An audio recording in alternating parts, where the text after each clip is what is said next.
In the previous video, we had learned about the basic difference between a reversible and an irreversible chemical reaction. In this one, we are going to be talking about equilibrium in a chemical process.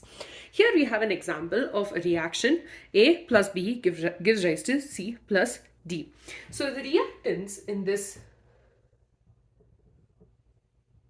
reaction are A and B. Okay, and the products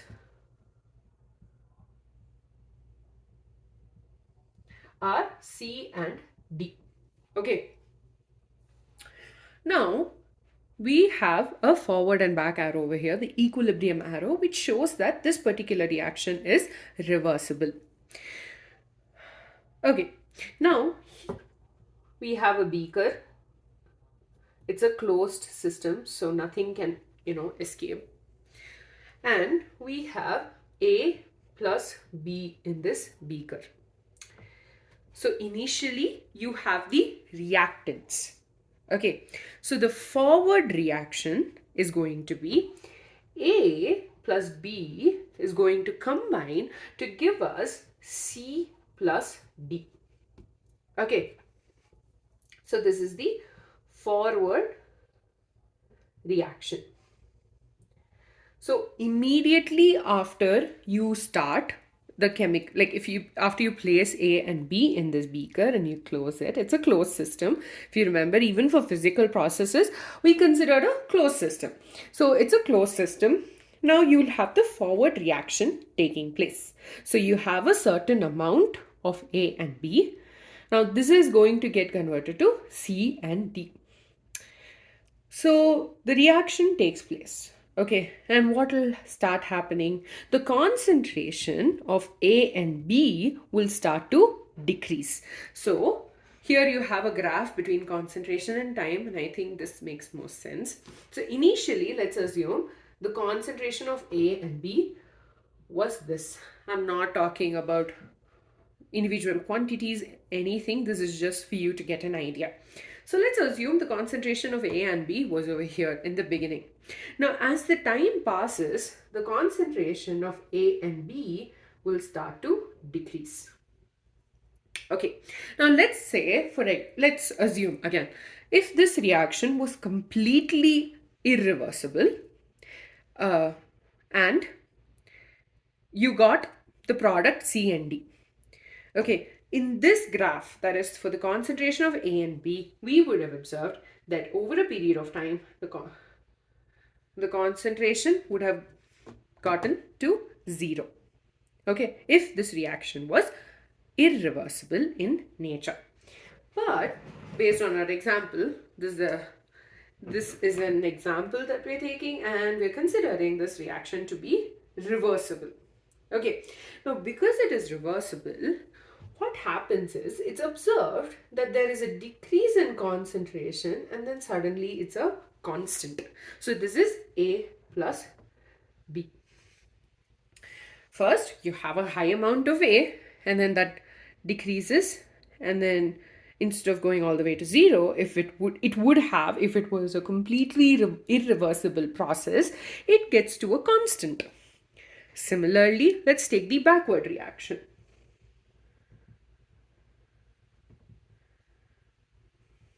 Now here we have C plus D. Okay, now if this reaction again was irreversible, okay, you only had the formation of the product, you would have had the graph time concentration, right? Let's take two different colors of markers. I'm going to denote A plus B as the pink one and C plus D as the blue one. Okay. Now, what you would observe is initially you would see that you have the concentration of A and B decreasing and getting to 0 with the passage of time. On the other hand, you would have the concentration of C plus D increasing constantly till all the reactants have been used up. Okay. But over here, we have A plus B. So you have some amount of reactants still left. So what's happening is the C plus D, which is formed, is also going to get converted to A plus B. So initially you have the concentration of C and D is 0, and as time passes it will go up till it reaches a constant, and that is this. Okay, so this particular stage where the concentration of C, D, A and B are constant, notice I'm not saying equal but constant, then this particular chemical reaction or a chemical equilibrium has been achieved. Okay, basically we are talking here, it's like a basic difference between a reversible and an irreversible process. Now, what happens when equilibrium is reached? Remember, like physical equilibrium, chemical equilibrium is also dynamic in nature.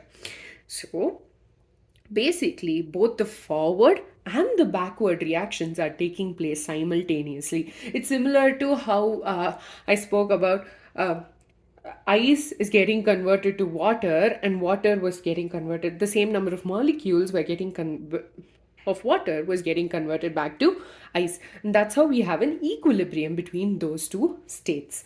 Here as well, you have an equilibrium between the forward and the backward reaction, and because of that the rate of the forward reaction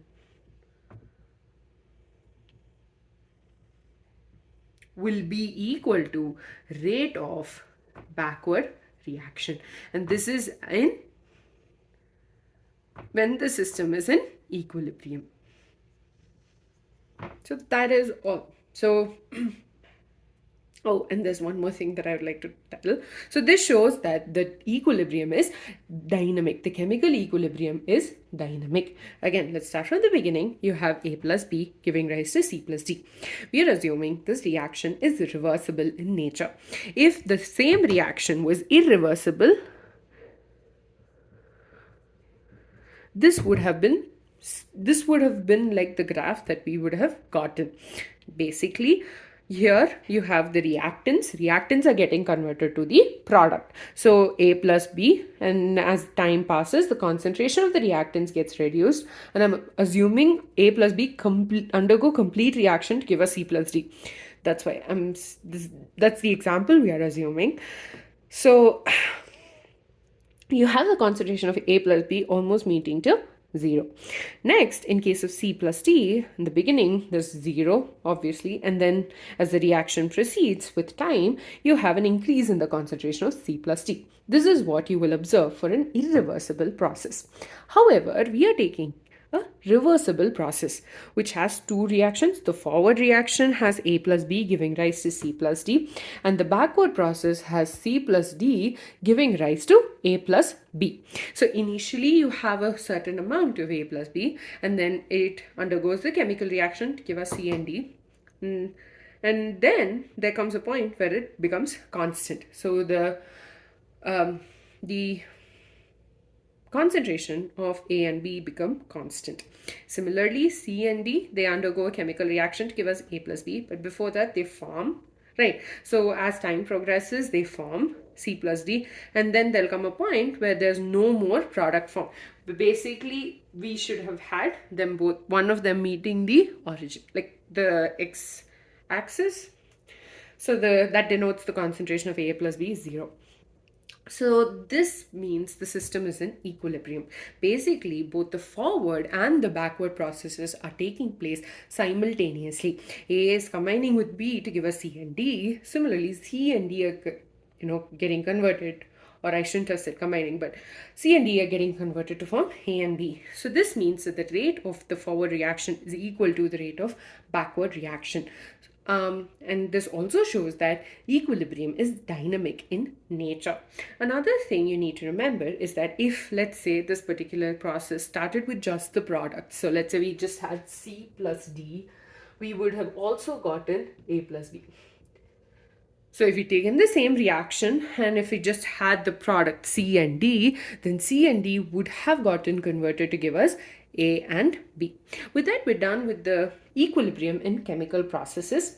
In the next video, we will be talking about the dynamic nature or the dynamic equilibrium for a chemical process, and I will be taking the example of Haber's process, this nitrogen plus hydrogen gives rise to ammonia.